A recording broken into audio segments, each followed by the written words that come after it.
Okay, so I haven't done a review in a long time.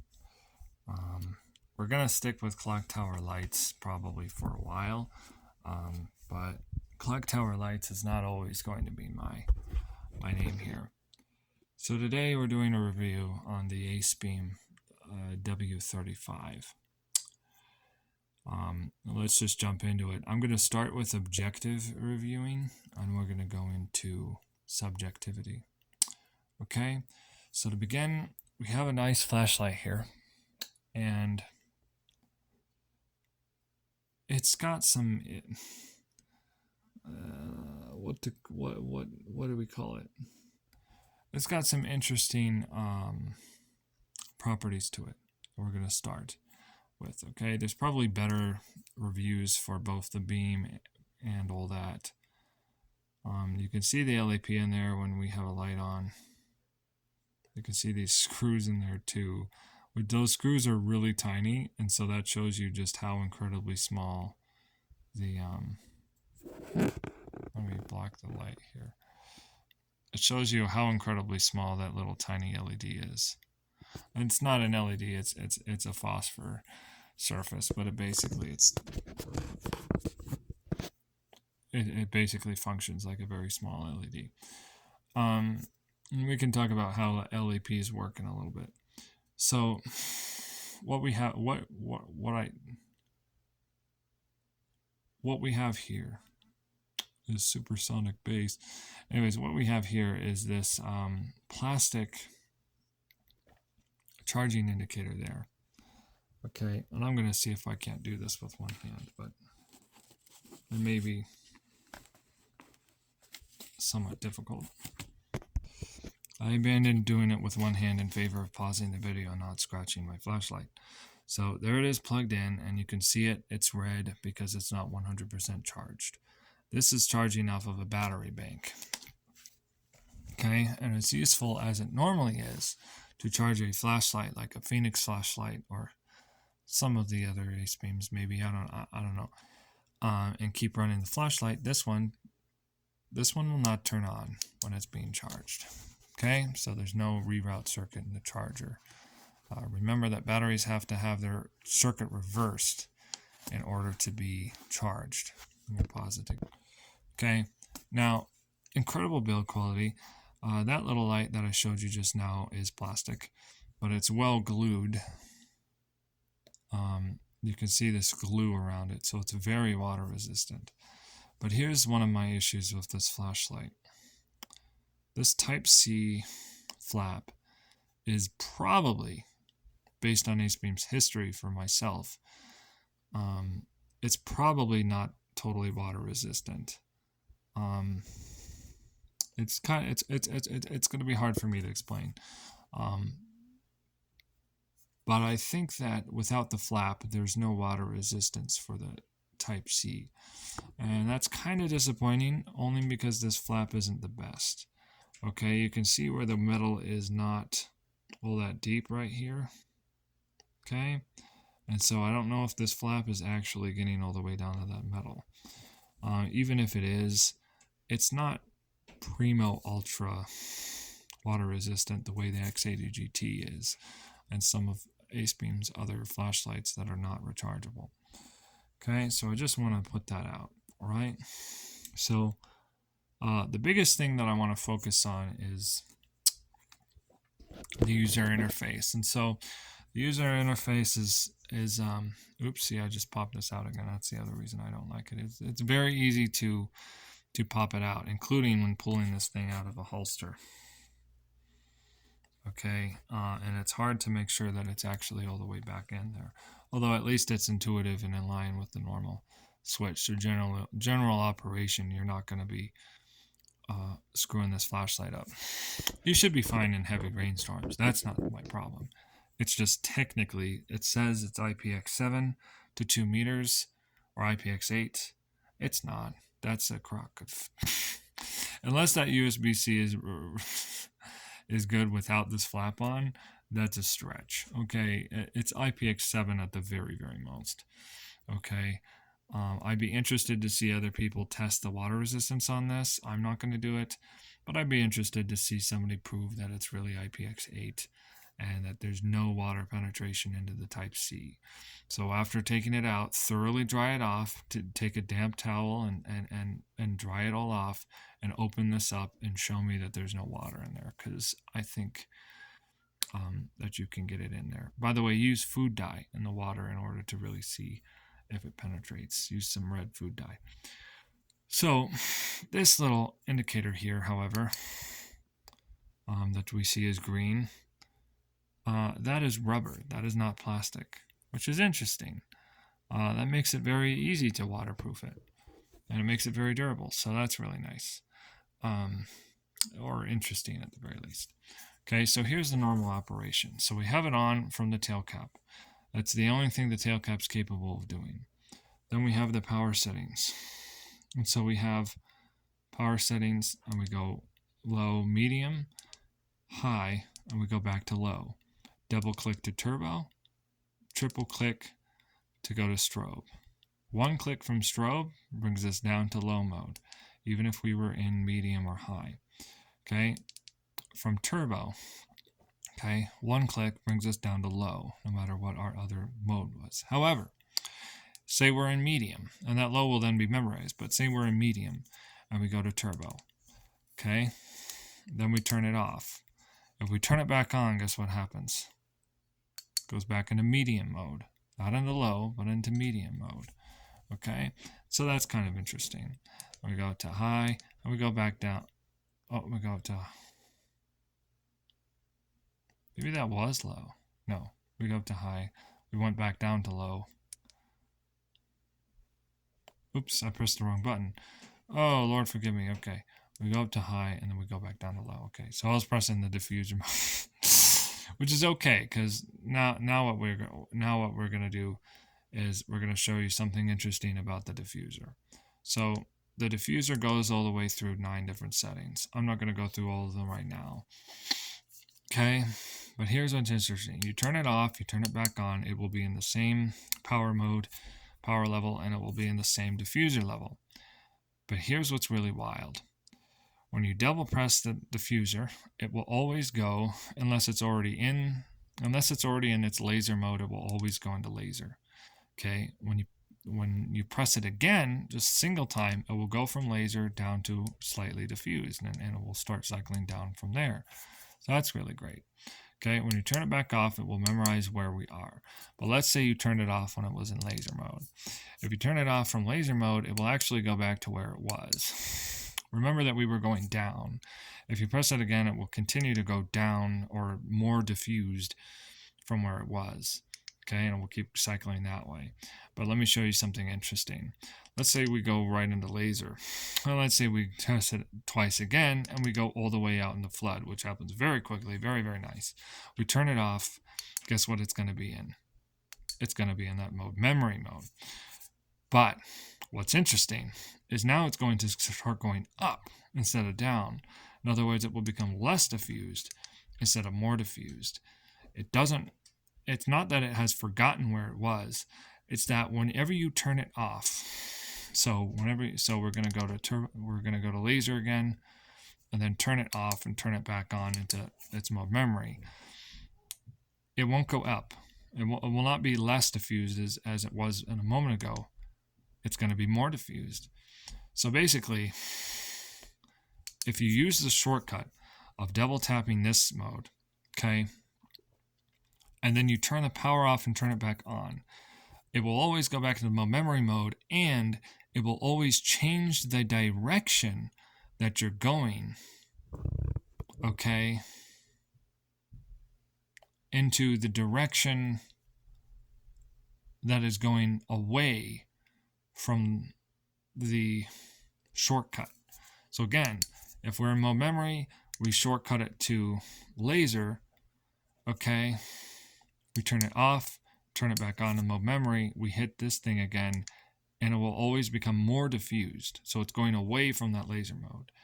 But we go into laser, we go down here into most flood, we turn it off, we turn it back on in mode memory, and instead of continuing that direction, it goes away from that flood mode where it was turned off in. So that's very interesting, and if you keep that in mind, that's a very fun fact about this flashlight that nobody's really realized or is talking about. So it's very useful that way, and I'm not going to explain right now, but I'm actually glad that that's the way it works. Now there's two sides of the same coin with this flashlight. On one side, compared to some of these other flashlights, like for example this quantum flashlight that is wide and then very quickly goes into its thoriest setting, okay, which is not a square, even though this is aspheric. It just they didn't set this flashlight up right to get that tight little square you usually see with zoomies. And I'm okay with that because the beam quality is just as well. But here's the thing: when you use the shortcut on the diffuser for this, it shortcuts to the mode of operation you want very, very quickly. And when you use the normal press, it kind of changes very slowly. So you actually get the best of both worlds with the Acebeam W35, because you can diffuse it really slowly, which is great, because with manual control, it's actually kind of hard to zoom this slowly. Now there are no push-pull zooms for LEPs right now because LEPs are very precise, and so they have to be twisties, which means most work the way this coast works, which is, okay, to say that you have to twist the light, which I can't even really do on camera because it's hard to do with one hand, but you can twist the light. One thing I've noticed with this coast light is that because of how the twist focus works, okay, I have actually loosened the tail cap when trying to zoom the flashlight out. That's very compromising. And the other thing is that you'll notice with both of these flashlights, okay, the quantum and the coast light here, is both of them get longer when you zoom them out and then shorter when you zoom them in. And of course, since this is internal, this is a very good way to do it. Okay, there are three different kinds of flashlights. Okay, there are fixed flashlights, which is all these from the MSRD4, X80 GT, K75, which we'll put this up next to just as a size comparison. We have the K75, the T21VN, the K30 GT, okay, and then we have the L30 Gen 2 right up here, which I have a little thing blocking the name. Okay, these are all Acebeams. Okay, so what's really wild, guys, is that this is kind of a new kind of thing, because we have zoomies. Okay, we have zoomies, zoomie in and out, zoomie twist focus, and then we have two different fixed illuminations. Okay, the thrower and the center, and then the flutters. There's a lot of flashlights that work this way, but the LR40R is my example. Okay, so that's two different kinds of fixed output, and then we just have straight up fixed output. This is something new, guys. This is something special. That's part of the reason I got this flashlight. This is something new. Okay, this is a fixed output that can be diffused with an internal diffuser. Now, I have taken a milk bottle and used it to diffuse the light from the T21, and this is the VN. So this thing has that's a moonlight mode. It has a very tight spot, almost as tight as the W35 when we go outside. It is very, very tight. Okay, it really is almost as tight as the this is the light from the cell phone, but it's almost as small and as tight as the W35. Hold on. Okay, so I kind of got shocked at what time it was, so I want to keep this short, but basically, okay, the positive to this thing is how quickly you can go into diffused mode and the laser mode, or you can go in specific increments very slowly between the two. Okay, now if we look at the Candela numbers, the low mode isn't very luminously efficient. 8 hours and for 80 lumens is very low tier. And 470 lumens for 2 hours isn't great either. There are flashlights that can do with the 21700 battery. Okay, and in fact you have, what's interesting is it seems as though the diffuser actually consumes energy. Because not only does it not say 2 hours for the high mode, fully diffused, but an hour and 50 minutes. Okay, not only does it say that, but on top of that, it also says less lumens. So I'm thinking that the liquid crystal diffuser lens actually takes energy. The other thing that makes me suspect that is it seems to get a little bit warmer a little faster when the diffuser is on, especially for medium and high modes. For medium modes, this flashlight will actually get pretty hot when it's completely diffused out. I noticed that when walking around, even outside in the cold. So the diffuser is actually using electricity. And you can see that here with not only did they lower the lumen output, but it's showing you 6 hours and 40 minutes instead of 8 hours and 20 minutes when it seems to be at rest. So that's kind of interesting to me. But the throw is still very efficient. How many flashlights in the world are putting out close to 200,000 candela for 8 hours? It's actually still very efficient, right? So it's a very efficient thrower and a very inefficient floodlight. Okay? So compared to so what it is, it's interesting, is compared to like the LR40R, the floodlight on here is far more efficient than the floodlight on the Acebeam, but because they don't use an LEP, they just use an LED on this thrower, the throw capacity of this Phoenix is pretty sad, and it doesn't, especially considering its massive size, using 4 18650s, it doesn't really throw very well.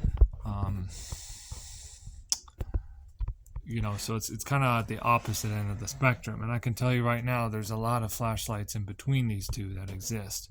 Olight makes a couple LEP throwers that also have floodlights. Acebeam made the Terminator, which the Terminator series is really interesting because not only is it two different lighting sources, the LEP and the floodlight, but the Terminator also, the LEP can also be focused in and out with a zoomie, and it's a twist zoomie like this Coast light. So it twists to zoom out, and you twist it to zoom it back in. So it's really interesting. The Terminator is basically a hybrid of a hybrid.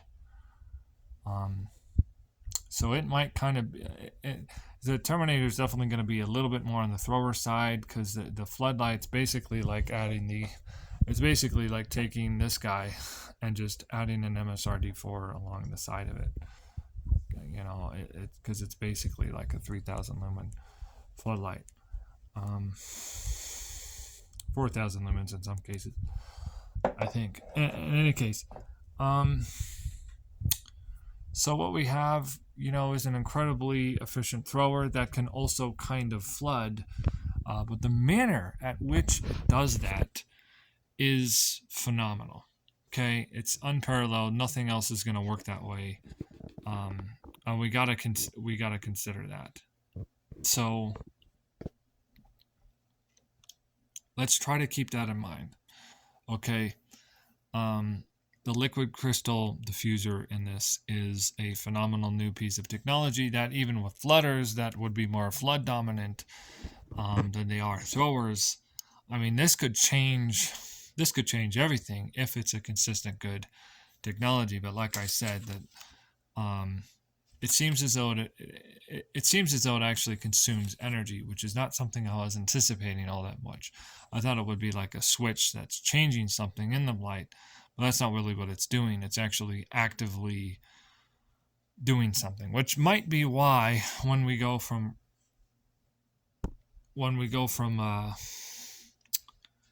whenever it's off, you turn it on, and it always seems to start, if it's at rest, it always seems to start briefly in its laser setting, and then and then it kind of floods out. And so as it's being turned on, it remembers where it was and the liquid diffuser activates. But when it's off, there's no liquid diffuser, if that makes sense. But anyways, I don't want to go too long in this runtime. One thing is I did immediately take this off because it was pretty uncomfortable to have it on. And what I noticed is instead of having something that threads on there, they just have like a weird extra O-ring that just sits there. I don't think this has anything to do with the water resistance of the actual flashlight because it's well past the tail cap. So I guess it's just a cheap way of getting the ring to be removable so that they don't have to put threads on the ring itself. We do have an extra lanyard hole on the ring in case you don't want to put a lanyard through one of these holes, which are somewhat narrow but still usable because you can get the lanyard through there and you can still have it tail stand. Although I will say I wouldn't tail stand an LEP light very often. Not one with this big of a head. It just barely will tail stand. Okay. So I definitely have it, you know, as a replacement of my T21 VN. Okay. Despite the fact that this is the VinWin version, which is just maximum throw. It's got a little white Osram LED in there. So it's the throwiest, you know, of anything. It's got 650,000 candela. This throws much farther with over 1,500,000 candela. A stated claim of 1.69 million candela, or 1,690,000. This thing outthrows the T21 VN. However, it does not outthrow the K75, neither with the stated claim nor with actual claims. And I might have a comparison video some other time. But basically, the K75 is still very relevant. This is bleeding into a subjective review, but I do want to bring this up. I know that this is a little bit of an unfair comparison. This you can carry with you on your belt. This you can't even hold for forever. But reflector lights, for me at least, the K75 is still my throw king. Not only at long range do you have a much wider spot that you can see, but you also have a lot more power. You have a lot more lumens, and so there's a lot more light going down range with the K75. So the W35, it has a lot more portability, but the K75 is still a slightly better flashlight. Even when we're talking about longer run times, the high setting on here is still hitting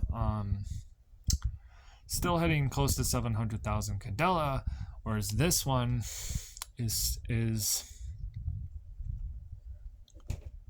well, it says 1 million candela, but I think it actually settles down lower than the high mode. You know, it says the high mode for 2 hours. I would have to double check online whether or not it gets too hot, but it does get very hot, guys. Some people have said it doesn't get that hot, but I don't think they're really running it for that long. Okay. Also, a small note on the diffuser. Both because of the diffuser and this extra lens, I lost track of my video here, so I'm not really sure what I've gone over and what I haven't. But you do have an extra lens over the to protect the LEP lens. Okay, so that's very good for cleaning because it prevents you from cleaning problems from buildup in the corners, as we can see with this. I shouldn't have dragged that. That's stable.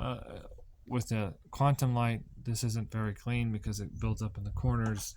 It's also very risky because if you ever drop it on that glass, it can crack, and that goes your flashlight. But with this, you have an extra protective flat lens that you can clean. So that's very, very nice. The only other thing I can think of, this was the first annoyance. For the most part, the body of the flashlight's very comfortable, very easy to use. Right now, I'm using the holster for the T21 to carry it around. You know.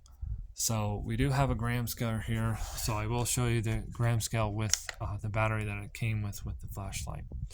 Okay, so it looks like we have 330 grams. Okay, compare that to a naked XADGT with no batteries in it at 267 grams. It's actually heavier than the XADGT without any batteries. Okay, fully loaded, that thing varies a little bit in weight, but more or less it's a little bit heavier than the 300 and what did we say, 360, 330?